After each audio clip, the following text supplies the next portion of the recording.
दिल्लीच्या निवडणुका सध्या सुरू आहेत। केजरीवाल, मोदी की राहुल गांधी?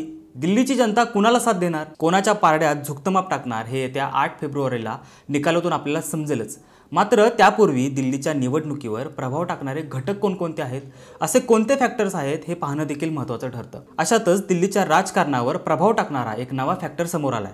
काय आहे हा फॅक्टर हे आपण जाणून घेऊयात। नमस्कार, मी मनसूर आणि द पॉलिटिक्समध्ये तुमचं स्वागत। हिंदुस्तान टाइम्स या दैनिकात छापून आलेल्या एका अभ्यासानुसार दिल्लीच्या सीमावर्ती भागात दिल्लीच्या राजकारणावर प्रभाव पडेल असा एक फॅक्टर समोर आलाय। अभिषेक झा, रोशन किशोर आणि निशांत रंजन यांच्या अभ्यासातून पुढे आलेल्या काही निरीक्षणातून असं दिसतंय की दिल्लीच्या सीमा भागात राहत असलेले स्थलांतरित नागरिक, त्यांच्या असलेल्या नागरी समस्या आणि त्यांचे मतदान करण्याचे पॅटर्न यातून दिल्लीचं राजकारण मोठ्या प्रमाणात प्रभावी झालेलं आहे। काय आहे हा सीमावर्ती फॅक्टर, एक एक करून जाणून घेऊयात। सर्वात आधी हा फॅक्टर निर्माण कसा झाला ते बघूया। दिल्लीत होणारं स्थलांतर पुन्हा एकदा चर्चेत आलेलं आहे। खरं तर 1947 मध्ये देशाचं विभाजन झालं तेव्हा पाकिस्तानातून दिल्लीत मोठ्या प्रमाणात स्थलांतर झालं होतं।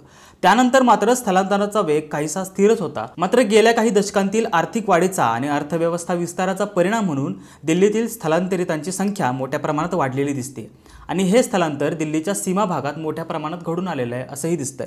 यात कामगार आणि विद्यार्थी वर्गाचा मोठ्या प्रमाणात वाटा आहे। दिल्लीच्या मतदारांमध्ये झालेली सर्वाधिक वाढ, दिल्लीच्या मतदारांमध्ये झालेली वाढ ही देशातील मतदारांच्या वाढीपेक्षा जास्त राहिलेली आहे। 1984च्या लोकसभा निवडणुकीची जर तुलना केली तर 1989 मध्ये दिल्लीच्या मतदार वर्गात 63% वाढ घडून आणलेली होती, जेव्हा देशातील मतदानामध्ये झालेली वाढ ही फक्त 24% होती। तर 1996 मध्ये मतदान संख्या 32% वाढलेली, तर राष्ट्रीय सरासरी ही फक्त 15%। 2009च्या लोकसभेत मतदारांमध्ये झालेली वाढ 26% होती, तर राष्ट्रीय स्तरावर ही वाढ फक्त 6.5% होती। दिल्लीतील लोकसंख्या वाढीचा टक्का हा देशाच्या सरासरी लोकसंख्या वाढीच्या जवळपासच आहे।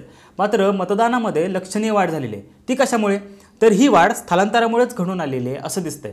म्हणजेच दिल्लीच्या एकूण मतदारांपैकी बाहेरून दिल्ली स्थलांतरित झालेल्या मतदारांची संख्या जास्त आहे। सीमा भागात झालेली लोकसंख्या वाढ, काही दशकांपूर्वी विरळ आणि कमी लोकसंख्या असलेल्या भागांमध्ये दिल्लीची लोकसंख्या आज वाढलेली दिसते। दिल्लीच्या सीमा भागात शेती आणि जंगले कमी होऊन या जमिनीवर नागरी वस्ती वाढल्याचं चित्र आहे। 1992 आणि 2014च्या दिल्लीच्या नकाशाची तुलना केली तर हा फरक स्पष्ट होतोय।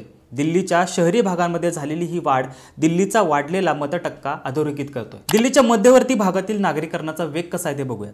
दिल्लीतील विधानसभा मतदारसंघाचा विचार करता सॅटेलाइट मॅपिंगच्या माध्यमातून दिल्लीच्या मध्यवर्ती भागात नागरीकरणाची झालेली वाढ पाहिली तर ती अतिशय कमी दिसते। मात्र दिल्लीच्या सीमा भागात झालेली नागरीकरणाची वाढ ही 100%हून जास्त झालेली दिसते। नागरीकरण म्हणजे नवीन इमारती, नवीन रस्ते, नवीन पायाभूत सुविधांची उभारणी।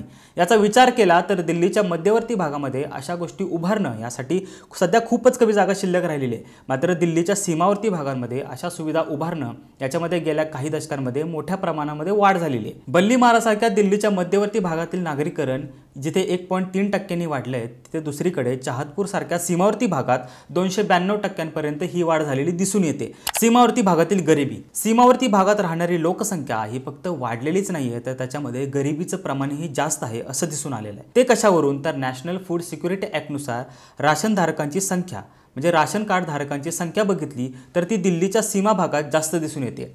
राशन कार्ड मिळवण्यासाठी व्यवसाय, सामाजिक मागासलेपण, उत्पन्न अशा कसोट्यातून जावं लागतं।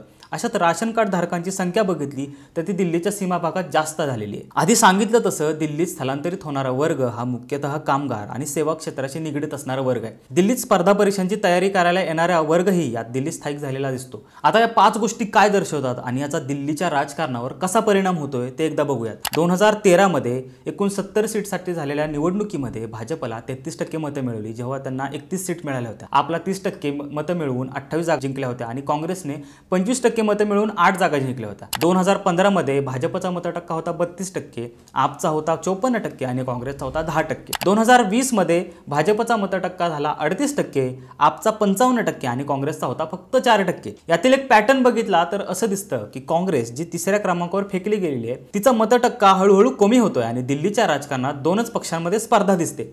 दिल्लीचा मतदार हळूहळू द्विपक्षीय स्पर्धेत रस घेताना दिसतोय। यातील आप आणि भाजपच्या मतटक्क्यांची गोळाबेरीज केली तर 2015 मध्ये 86%, तर 2020 मध्ये 92% इतकी ही गोळाबेरीज येते। तिसऱ्या क्रमांकावर आणि त्याखाली राहिलेल्या पक्षांच्या मतटक्क्यात याच सीमा भागातून घट झालेली असल्याचं समोर येत आहे। आपने दिल्लीच्या जनतेसाठी ज्या कल्याणकारी योजना राबवलेल्या आहेत, ज्याच्यामध्ये मोफत वीज, मोफत पाणी, मोहल्ला क्लिनिंग, वृद्धांसाठी विमा, गॅस सिलेंडरवर सबसिडी, महिलांसाठी मोफत बस प्रवास अशा अनेक योजनांतून असं दिसून येतं की आप ज्या मतदार वर्गाला टार्गेट करू इच्छितो तो बऱ्यापैकी आर्थिकदृष्ट्या दुर्बल गटात मोडतो। आपच्या दिल्लीतील यशात अशा योजनांचा मोलाचा वाटा आहे। अशा योजनांचे लाभार्थी सीमावर्ती भागात जास्त दिसून येतात, जे जास्त करून स्थलांतरित नागरिक आहेत। यातून बोध घेत यंदाच्या निवडणुकीत आप सहित काँग्रेस आणि भाजपने देखील अशा अनेक कल्याणकारी योजनांचं आश्वासन दिलेलं आहे। तिन्ही पक्षांकडून अनेक मोफत सोयी सुविधांचं आश्वासन दिल्लीकरांसमोर आहे। कोणतीही निवडणूक पाहिली तरी तेथील मतदारांच्या आवडीनिवडी, त्यांचे प्राधान्यक्रम हे बदलतच असतात। मात्र दिल्लीची निवडणूक त्यापेक्षा वेगळी ठरते, कारण दिल्लीतील स्थलांतरितांची वाढलेली संख्या आणि कालांतराने तेथील होणारे मतदार यामुळे दिल्लीतील राजकारणावर आणि तेथीलच एकूण राजकीय परिस्थितीवर त्याचे परिणाम उमटताना दिसतात। या अभ्यासामुळे एक नवा फॅक्टर समोर आलाय, ज्याने दिल्लीचं राजकारण बऱ्यापैकी बदलून टाकले। भविष्यात असे कोणकोणते फॅक्टर समोर येतील हे पाहणं महत्त्वाचं ठरणारच आहे। मात्र यावेळी दिल्लीतील सीमावर्ती भागातील मतदार हा फॅक्टर दिल्लीच्या निवडणुकीत कसा काम करतो हे पाहणं महत्त्वाचं ठरेल। तुम्हाला हा व्हिडिओ कसा वाटला हे आम्हाला कमेंट बॉक्समध्ये नक्की कळवा आणि द पॉलिटिक्सला लाईक करा, शेअर करा आणि सबस्क्राईब करा। धन्यवाद।